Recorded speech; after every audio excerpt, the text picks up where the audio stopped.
Sumsel. Gerak cepat dilakukan tim Macan Satreskrim Polres Lubuk Linggau. Tersangka perampokan dan pemerkosaan terhadap mahasiswi di Kelurahan Tababaru, Kecamatan Lubuk Linggau Utara 1 ditangkap polisi. Aksi penangkapan ini sendiri beredar luas di media sosial.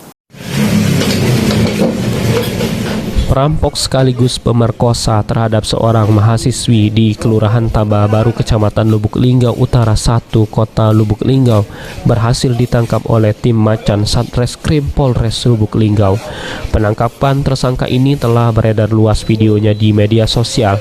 Namun hingga kini kepolisian masih belum memberikan keterangan resmi. Dari informasi yang diperoleh PAL TV, tersangka yang ditangkap berinisial EK, di mana pada waktu ditangkap pria ini sedang mengkonsumsi narkoba dengan dua temannya. Dalam proses penangkapan, EK sempat melakukan perlawanan ke petugas sehingga polisi akhirnya langsung melepaskan senjata api dan mengenai kaki tersangka. Dari catatan polisi, EK merupakan residivis kasus yang sama dan baru saja menghirup udara segar tahun 2021 lalu, dan tersangka sendiri merupakan tetangga dari korban.